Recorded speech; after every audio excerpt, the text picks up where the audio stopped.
পুরাণকে বিদায় জানিয়ে নতুনের আবাহন। স্বাগত 1432।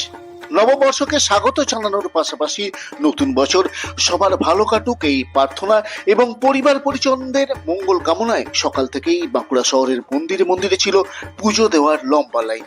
অনেকেরই সকাল থেকে লাইনে দাঁড়ালেও পুজো দিতে দিতে দুপুর গড়িয়ে যায়। বাঁকুড়া শহরের প্রাচীন মন্দির ভৈরবস্থানে সকাল থেকেই ভিড় ছিল উপচে পড়া। পুজোর ডালি হাতে লম্বা লাইন চোখে পড়ে। বেলা বাড়ার সাথে সাথে লাইনও বাড়তে থাকে। তবুও বছরের প্রথম দিন পুজো দেওয়ার সুযোগ কেউ হাতছাড়া করতে চাননি। তাও ধৈর্য ধরে লাইন দিয়ে পুজো সারেন সকলে। শহরের প্রায় সব মন্দিরেই কম বেশি এমন চিত্র নজরে পড়েছে।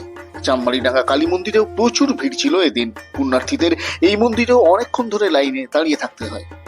চামমারিডাঙ্গা কালী মন্দিরের পাশাপাশি এখানকার বজরংবলী মন্দির ও গণেশ মন্দিরেও প্রচুর মানুষ পুজো দেন। এই দুই মন্দিরেও ভিড় ছিল ভালোই।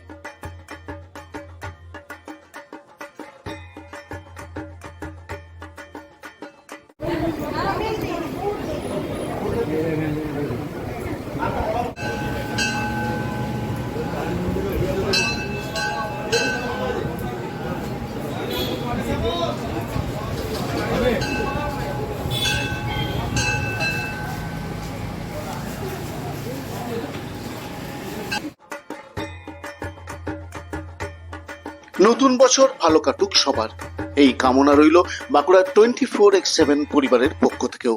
Bureau report, Bankura 24x7।